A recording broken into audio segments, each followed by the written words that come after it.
Baik, sebelum kita mendengarkan firman Tuhan pada malam hari ini, mari kita minta tuntunan Tuhan di dalam doa. Mari kita berdoa. Terima kasih Tuhan Yesus buat waktu dan kesempatan yang Tuhan berikan kepada kami. Kami bersyukur pada malam hari ini kami boleh diberikan kesempatan untuk kami sama-sama mendengarkan firman Tuhan. Kiranya Tuhan sendiri mari memberkati kami, agar firman yang kami dengar pada malam hari ini boleh dapat menjadi berkat bagi kami.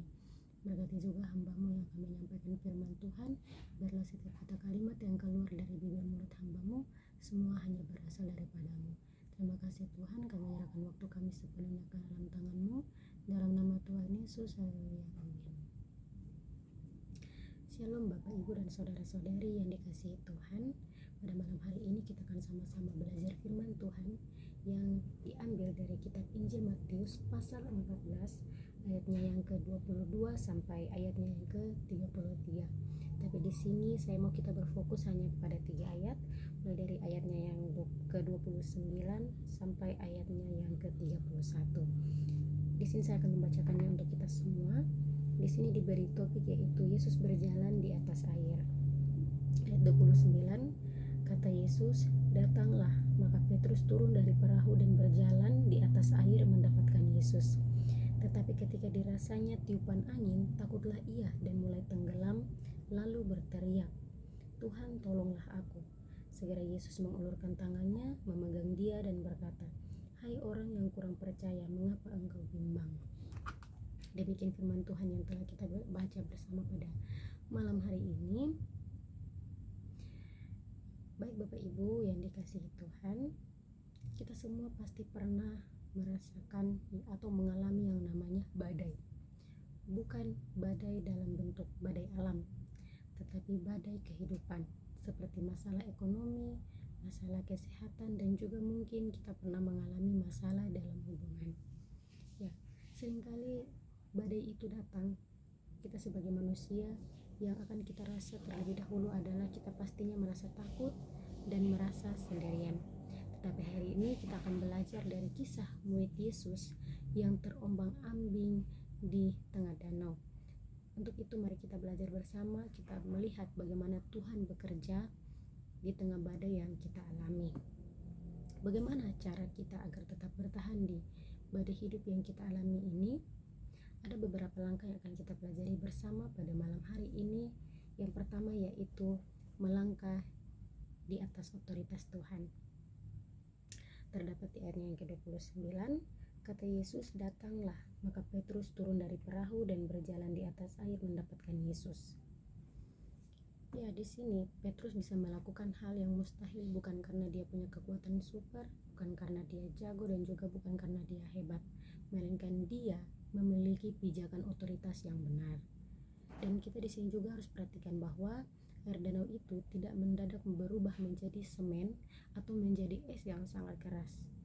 Air itu tetap cair, tetap dalam, dan juga tidak stabil. Namun Petrus berani turun dari perahu karena dia memegang satu kata dari mulut Yesus, yaitu "Datanglah." Seringkali kita tidak tenang karena kita berpijak pada situasi yang masih labil. Mungkin kita lebih dengar pada opini orang lain, atau mungkin perasaan kita yang sering berubah-ubah.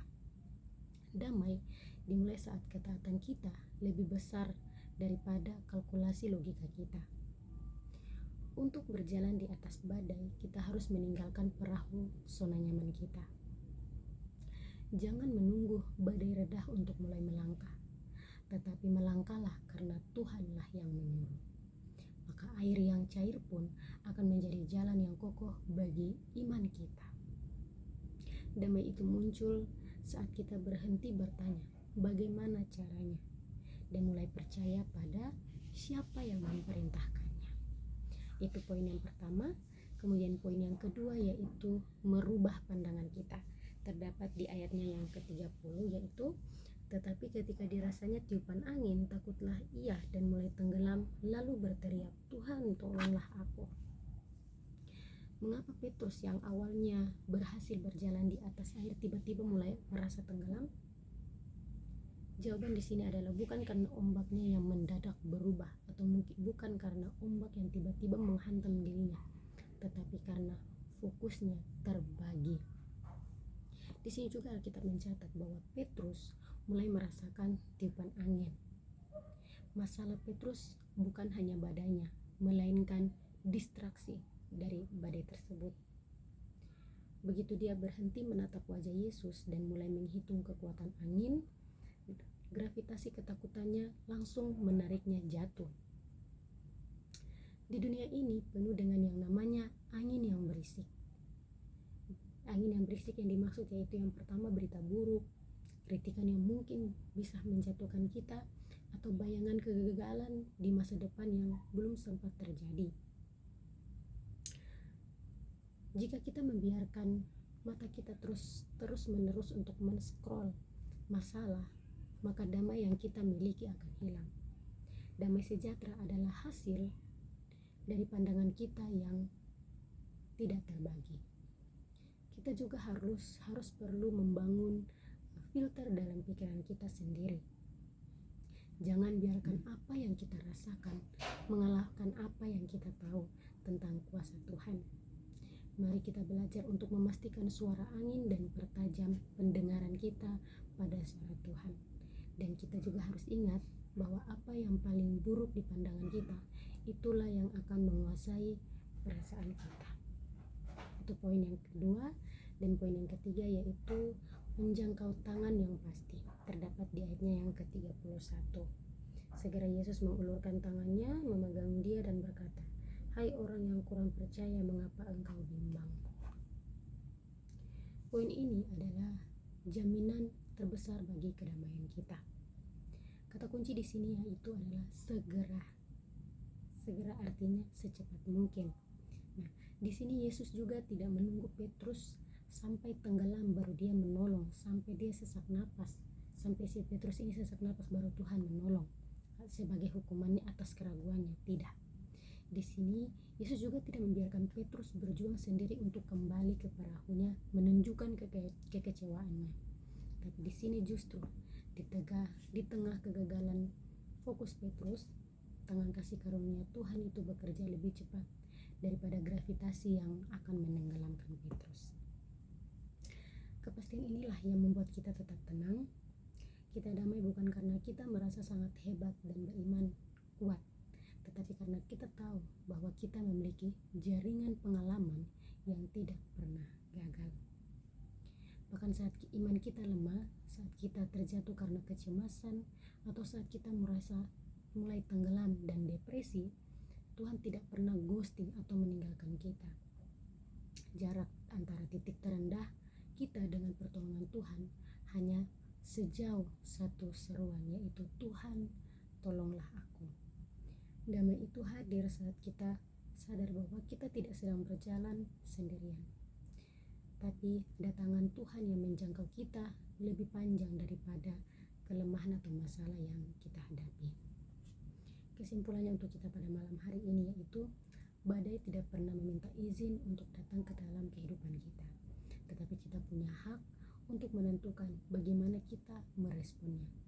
Dari kisah Petrus ini, kita diajarkan bahwa ketika kita berjalan di tengah badai, itu bukanlah tentang kehebatan otot atau kekuatan mental kita, melainkan itu tentang keberanian untuk terpaku pada wajah Tuhan. Badai mungkin bisa mengamuk, ombak mungkin masih bisa lebih tinggi, dan angin mungkin masih bisa berisik di tengah telinga kita. Tetapi selama mata kita hanya tertuju pada Tuhan, gravitasi masalah tidak pernah sanggup untuk menarik kita jatuh. Untuk itu mari kita sama-sama terapkan 3M dalam kehidupan kita. Yang pertama yaitu melangkah di atas otoritas Tuhan, dan yang kedua yaitu merubah pandangan kita, dan yang ketiga yaitu menjangkau tangan yang pasti. Demikian firman Tuhan untuk kita pada malam hari ini. Kiranya kita semua dapat diberkati melalui firman ini. Mari kita berdoa. Terima kasih Tuhan buat waktu dan kesempatan yang Tuhan berikan kepada kami. Kami bersyukur pada malam hari ini kami boleh sama-sama mendengarkan firman Tuhan yang dapat menguatkan kami. Kiranya Tuhan Yesus sendiri mari terus menolong memberkati kami. Biarlah kami boleh terus bisa melewati badai kehidupan kami, Bapa. Terima kasih Tuhan. berkati juga hambamu yang sudah menyampaikan firman Tuhan. Dan kami akhiri pemberitaan firman Tuhan pada malam hari ini dalam nama Tuhan Yesus. Haleluya. Amin.